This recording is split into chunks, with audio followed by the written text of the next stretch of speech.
പ്രിയ സഹോദരി സഹോദരന്മാരെ, സുഹൃത്തുക്കളെ, ദൈവത്താൽ അനുഗ്രഹിക്കപ്പെട്ട പ്രിയ മക്കളെ, ഇനി നിങ്ങളുമായി ചർച്ച ചെയ്യുന്നത് ഒരു ദൈവവചനമാണ്. വചനം ഇപ്രകാരം പറയുന്നു: മടിയുള്ള കൈകൊണ്ട് പ്രവർത്തിക്കുന്നവൻ ദരിദ്രനായിത്തീരുന്നു, ഉത്സാഹിയുടെ കൈയോ സമ്പത്തുണ്ടാക്കുന്നു.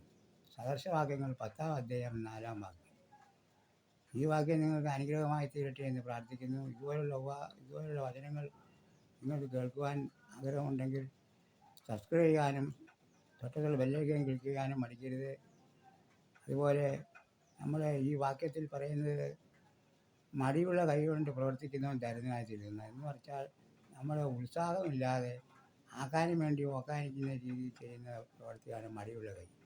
നമുക്ക് വേണ്ടി നമ്മുടെ കാര്യത്തിന് വേണ്ടി ഉത്സാഹത്തോടെ പ്രവർത്തിച്ചാൽ എത്ര സമ്പത്തില്ലെങ്കിലും നമുക്ക് അതിൽ സമ്പത്തുണ്ടാകും.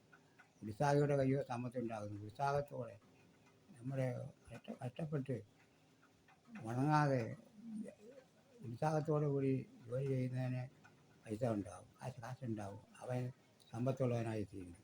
അതുകൊണ്ട് ഏത് കാര്യവും ഉത്സാഹത്തോടെ നല്ല മനസന്തോഷത്തോടു കൂടി ചെയ്യുക.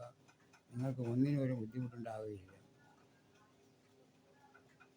ഈ വീഡിയോ നിങ്ങൾക്ക് ഇഷ്ടമായെങ്കിൽ ലൈക്ക് ചെയ്യാനും ഷെയർ ചെയ്യാനും സബ്സ്ക്രൈബ് ചെയ്യാനും മറന്നു പോകരുത്. സബ്സ്ക്രൈബ് ചെയ്യാൻ തൊട്ടടുത്തുള്ള ബെല്ലൈക്കൺ ക്ലിക്ക് ചെയ്യുകയും ചെയ്താൽ ഇതുപോലുള്ള ഉപകാരപ്രദമായ വീഡിയോകൾ നിങ്ങൾക്ക് നോട്ടിഫിക്കേഷനായി എത്തുകയുള്ളൂ. അതുകൊണ്ട് സബ്സ്ക്രൈബ് ചെയ്യാൻ മറന്നു പോകല്ലേ. എല്ലാവർക്കും നന്ദി, നമസ്കാരം.